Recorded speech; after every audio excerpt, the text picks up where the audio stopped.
जोहार, नमस्कार। गौतम वानी के राजनीतिक विश्लेषण कार्यक्रम में आप तमाम दर्शकों का स्वागत है। आज मैं भारतीय जनता पार्टी के झारखंड प्रदर्शन पर विश्लेषण के लिए उपस्थित हुआ हूं।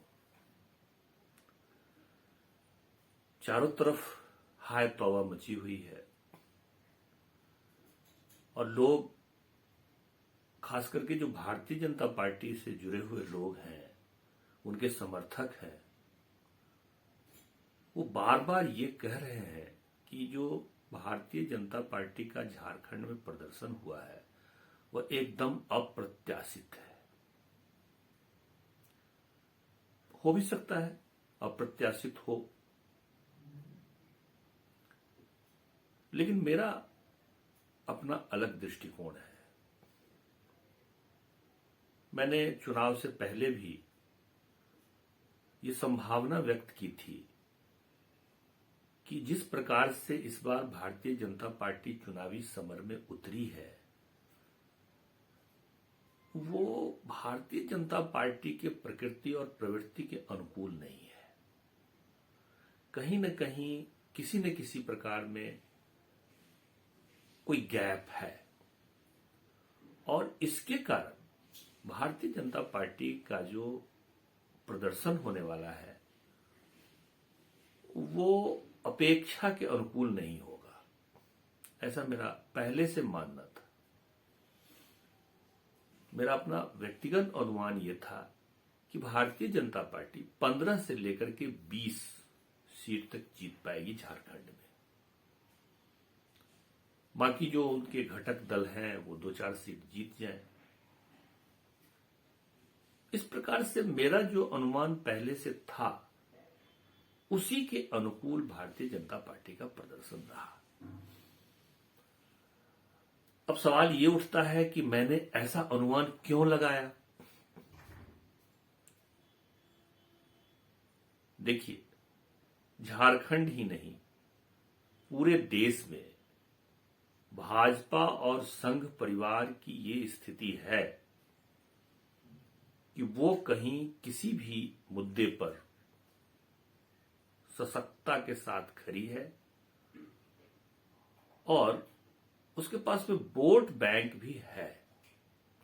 और झारखंड में तो भारतीय जनता पार्टी बहुत पहले से सशक्त रही है। बिहार के जमाने से जो दक्षिण बिहार का हिस्सा था, जो आज झारखंड है, वहां भाजपा का प्रदर्शन पूर्व से ही बहुत बढ़िया रहा है। लेकिन उस जमाने में भाजपा के चुनाव लड़ने का तरीका कुछ अलग हुआ करता था, जो इस बार देखने को नहीं मिला। थोड़ी चर्चा में चुनावी, मतलब जो भाजपा को वोट मिले हैं और जो जेएमएम को वोट मिले हैं, कांग्रेस को वोट मिले हैं, उस पर भी थोड़ा सा विश्लेषण मैं कर देना चाहता हूं। तो झारखंड में जो इंडिया गठबंधन को जो वोट मिला है वो 44.33% है और एनडीए गठबंधन को जो वोट मिला है वो 38.14% है। मतलब 6.19% एनडीए गठबंधन को कम वोट मिला है इंडिया गठबंधन से। भारतीय जनता पार्टी के नेतृत्व वाला जो गठबंधन एनडीए है उसको कुल 24 सीट मिले हैं। मतलब 30% सीटों पर एनडीए गठबंधन ने जीत हासिल की है। उसी प्रकार इंडिया गठबंधन को 56 सीटें मिली है और 69% सीटें इंडिया गठबंधन जीत गई। भाजपा को जो इस बार वोट आया है 59,21,474 वोट भाजपा को मिली है और पूरे एनडीए गठबंधन को 68,07,719 वोटें मिली है। तो बहुत ज्यादा का फर्क नहीं है। 68 सीट पर भाजपा चुनाव लड़ी। अगर ऐसा देखा जाए तो ये ऐसा लगता है कि भारतीय जनता पार्टी का कोई बहुत ज्यादा नुकसान होता नहीं दिख रहा है। 1% वोट का हेरफेर हुआ है, कम हुआ है। इस चुनाव में जो सबसे महत्वपूर्ण बात है वो ये है कि भारतीय जनता पार्टी तो बहुत कम नुकसान में है वोट की दृष्टि से। कांग्रेस पार्टी को काफी नुकसान हुआ है। साथ ही साथ सबसे ज्यादा जो फायदा इस चुनाव में देखने को मिल रहा है वो जेएमएम को। झारखंड मुक्ति मोर्चा अब पूरे झारखंड की एक क्षेत्रीय पार्टी के रूप में उभर कर सामने आई है और ये कहीं न कहीं भारतीय जनता पार्टी के लिए शुभ संकेत है। जहां जहां छोटे दल क्षेत्रीय स्तर पर उभर करके सामने आते हैं वहां अंततोगत्वा भारतीय जनता पार्टी को फायदा होता है। झारखंड में कांग्रेस पार्टी का आधार धीरे धीरे बहुत कमजोर हो रहा है। हालांकि इस बार वोट का प्रतिशत थोड़ा बढ़ा है, लेकिन वो वोट का प्रतिशत कांग्रेस पार्टी के सांगठनिक या प्रभावशाली नेतृत्व के कारण नहीं बढ़ा है। कांग्रेस पार्टी जेएमएम के साथ थी, साथ ही साथ आरजेडी उसके साथ थे। कम्युनिस्ट पार्टी का भी एक धरा जो काफी मजबूत धरा है, सीपीआई-एमएल, वो भी गठबंधन के साथ था। इसके कारण कांग्रेस का वोट प्रतिशत थोड़ा सा बढ़ गया है। अब चलते हैं भारतीय जनता पार्टी आखिर हारी क्यों। देखिए, एक कहावत है, घोड़ा क्यों अड़ा, पान क्यों सड़ा, रोटी क्यों जली। तो उसका एक ही उत्तर होता है, फेरने के बिना। झारखंड में भारतीय जनता पार्टी और संघ परिवार अपने आप को अजेय ताकत के रूप में प्रस्तुत करती रही है, लेकिन इस बार, हालांकि पिछले बार भी चुनाव हारी थी भाजपा, लेकिन पिछले बार चुनाव हारने का मलाल उतना नहीं था भाजपा को जितना इस बार हुआ है। उसके एक बहुत वरिष्ठ नेता ने मेरे से बात करते हुए कहा कि वह उनके जीवन का सबसे कठिन दौर है। जो यह चुनाव हारे हैं वह उनके पूरे जीवन का सबसे कठिन दौर है और सबसे नकारात्मक पक्ष है। साथ ही साथ उसके कई नेता बहुत परेशान हैं, जिन्हें अपने भविष्य की चिंता है। तो भारतीय जनता पार्टी ये अपने हार को पचा नहीं पा रही है, लेकिन ये हार होना था।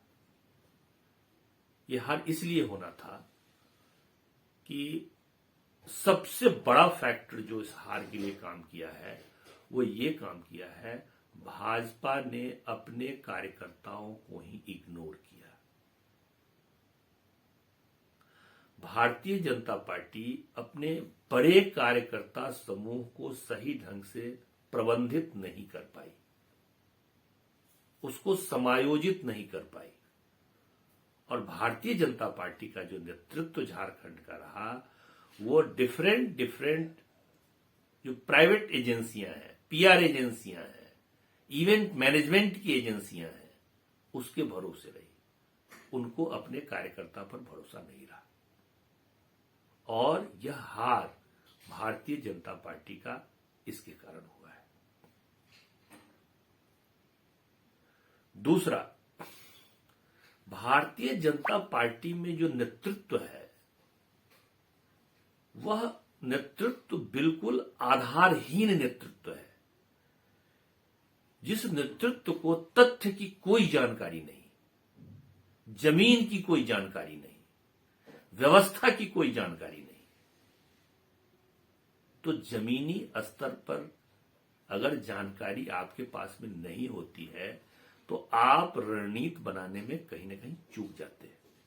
भारतीय जनता पार्टी लगातार ऐसे मुद्दे पर काम करती रही जो यहां की जनता को अब प्रभावित करता ही नहीं है। और ये इसलिए हुआ कि नेतृत्व भूमिहीन था, नेतृत्व जमीन से कटा हुआ था, नेतृत्व को आधार की जानकारी ही नहीं थी, नेतृत्व को झारखंडी मानसिकता की जानकारी नहीं थी, और इसके कारण भारतीय जनता पार्टी की हार हुई। तीसरा जो सबसे बड़ा कारण है, भारतीय जनता पार्टी की ताकत राष्ट्रीय स्वयंसेवक संघ और उसके विचार परिवार के संगठन है। इस बार संघ और विचार परिवार के संगठन में भी अंतर विरोध देखने को मिला। कई पूर्वाग्रह वहां भी काम कर रहे थे।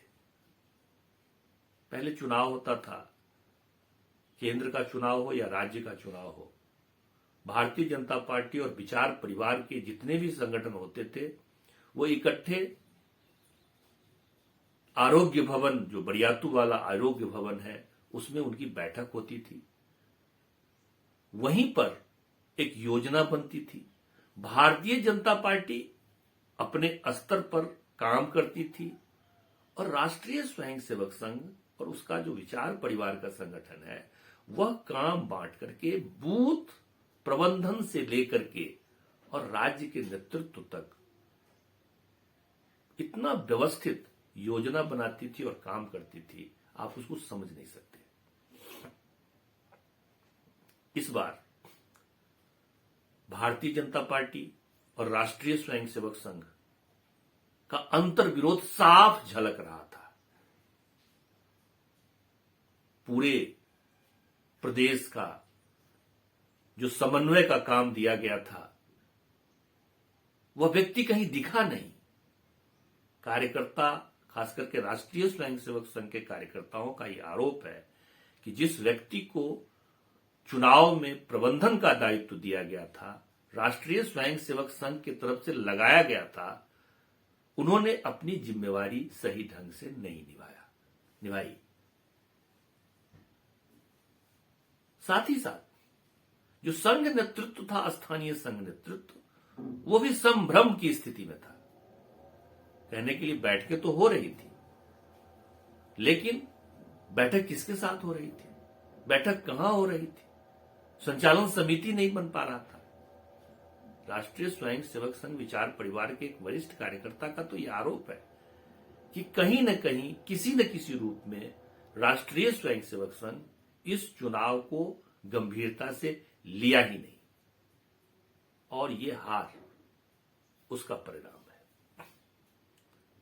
जब ये सारी बातें होती है तो स्वाभाविक रूप से जो वोट देने वाली जनता है उसके साथ पार्टी का, संगठन का संबंध विच्छेद हो जाता है। तो इस बार के चुनाव में आपसी जो संबंध था जनता और पार्टी संगठन का, उसका भी कहीं न कहीं कमजोर स्थिति देखने को मिली। और हम तो जानते हैं, ये तो सब सर्वविदित है, तो इस बार हेमंत सोरेन ने यह संदेश देने की कोशिश की कि अब वो एक पक्षीय, एक क्षेत्र के और एक किसी कौम के नहीं है, वो ऑल झारखंडी है, सभी झारखंडियों के लिए वो है। उन्होंने ये भी संदेश देने की कोशिश की कि इस प्रदेश में जो भी लोग रह रहे हैं वो सारे के सारे इस प्रदेश की व्यवस्था के, इस प्रदेश के रिसोर्स के हकदार हैं। किसी का कोई पूर्वाग्रह नहीं, किसी की कोई अव्यवस्था नहीं, और इसलिए भारतीय जनता पार्टी का जो एक बड़ा पारंपरिक वोटर है वो झारखंड मुक्ति मोर्चा की तरफ अग्रसर हुआ। अब वो वोट कितना दिया नहीं दिया वो तो विश्लेषण का विषय है, बाद में उस पर भी विश्लेषण होना है, लेकिन वो जो तबका था वो इस बार भारतीय जनता पार्टी की तरफ से एग्रेसिव नहीं था, और इसका प्रतिफल ये हुआ कि भारतीय जनता पार्टी की प्रदेश में करारी हार हुई। तो ये तमाम ऐसी चीजें बनी, ये तमाम ऐसी परिस्थितियां विकसित हुई जिसके कारण भारतीय जनता पार्टी झारखंड में हारी, और अधिक आने वाले समय में भारतीय जनता पार्टी को यदि प्रदेश में फिर से खड़ा होना है तो आदिवासियों के मूल मुद्दों के साथ उन्हें जुड़ना पड़ेगा, तब आदिवासी वोटर उनके साथ जुड़ेंगे। दूसरा, भारतीय जनता पार्टी आदिवासियों को बांट करके देखती है। भारतीय जनता पार्टी या संघ नेतृत्व ये मान करके चलता है कि ये सरना आदिवासी हैं और ये क्रिश्चियन आदिवासी है। प्रदेश में आदिवासियों का जो वर्तमान मानस बना है वो ये बना है कि वो तमाम आदिवासी एक हैं और वो इकट्ठे वोट करते हैं। तो भाजपा को ये सोचना पड़ेगा कि वो अब तमाम आदिवासियों की बात करे, और तमाम आदिवासियों से जो जुड़ा हुआ मुद्दा है, जिसमें सबसे प्रथम मुद्दा पेशा का है। अगर झारखंड में पेशा कानून को लेकर के भारतीय जनता पार्टी अपनी स्थिति स्पष्ट कर देती है तो मुझे लगता है कि भारतीय जनता पार्टी को इससे फायदा होगा, और ये एक बहुत महत्वपूर्ण पक्ष है। उसी प्रकार है सरना धर्म कोड, इस पर भी भारतीय जनता पार्टी को अपनी स्थिति स्पष्ट करनी पड़ेगी। तो ऐसे मुद्दे उठाने पड़ेंगे जिससे भारतीय जनता पार्टी को लाभ हो और आदिवासी वोटर भाजपा के साथ जुड़े। दूसरा, इस बार जो भारतीय जनता पार्टी को जीत मिली है वो एक ऐसी पट्टी पर जीत मिली है जो कहीं न कहीं किसी न किसी रूप में बिहार के साथ लगाव रहा है, जुड़ा हुआ वो क्षेत्र रहा है। उस क्षेत्र में वोटर की जो संख्या है, ऐसे वोटरों की संख्या ज्यादा है जिसमें यादव हैं, कुशवाहा हैं, स्थानीय स्तर के जो अन्य बैकवर्ड हैं, साथ ही साथ शेड्यूल कास्ट है। तो इस बार भारतीय जनता पार्टी को ऐसे वोटरों ने काफी महत्व दिया है। इसलिए भारतीय जनता पार्टी में जो एक पूर्वाग्रह है, और वो ये पूर्वाग्रह है कि बैकवर्ड मतलब केवल स्थानीय बनिया, जिसमें दो व्यापारी कम्युनिटी आते हैं, मारवाड़ी भी उसमें नहीं आते हैं, उन दो बनियों से भारतीय जनता पार्टी को अपना पिंड न छुड़ावे, लेकिन उसके दायरे से बाहर निकलना पड़ेगा और होल बैकवर्ड की बात करनी पड़ेगी, जिसमें यादव है, कुशवाहा है, कुर्मी है, जो पहले भारतीय जनता पार्टी का पारंपरिक वोटर रहा है। कुर्मी भारतीय जनता पार्टी के पारंपरिक वोटर रहे हैं, खास करके छोटा नागपुर में, दक्षिण और उत्तर दोनों छोटा नागपुर में। तो भारतीय जनता पार्टी को यह समझना पड़ेगा कि उनके वोटर कौन थे, उनको चिन्हित करना पड़ेगा और उन जातियों में अपना आधार बढ़ाना पड़ेगा। सबसे महत्वपूर्ण पक्ष जो है वो ये है। और आदिवासी वोटर कितना जुड़ेंगे नहीं जुड़ेंगे वो तो भविष्य की बात है। लेकिन भारतीय जनता पार्टी को खास करके सरना धर्म कोड और पेशा कानून पर अपनी स्थिति स्पष्ट करनी ही पड़ेगी।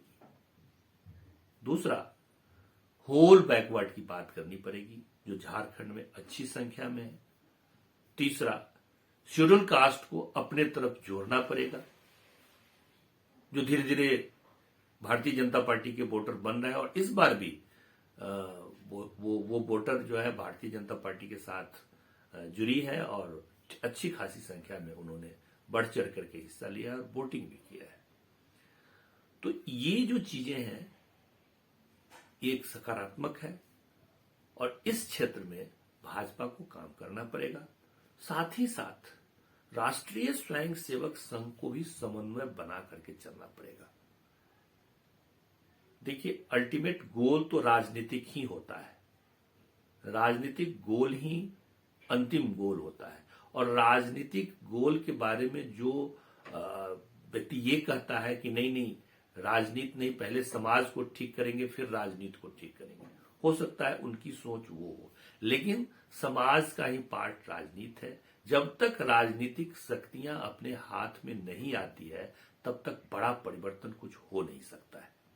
इसलिए राष्ट्रीय स्वयंसेवक संघ नेतृत्व अगर ये समझता होगा कि वो खुद के बदौलत झारखंड में परिवर्तन कर लेंगे और भारतीय जनता पार्टी उनका कोई कुछ बहुत महत्व नहीं है, तो ये उनका भ्रम है। भारतीय जनता पार्टी नेतृत्व में ही उनकी भी वृद्धि हुई है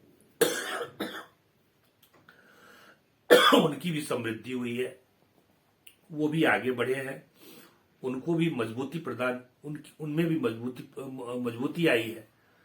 तो इसलिए एक समन्वय बना करके चलना पड़ेगा।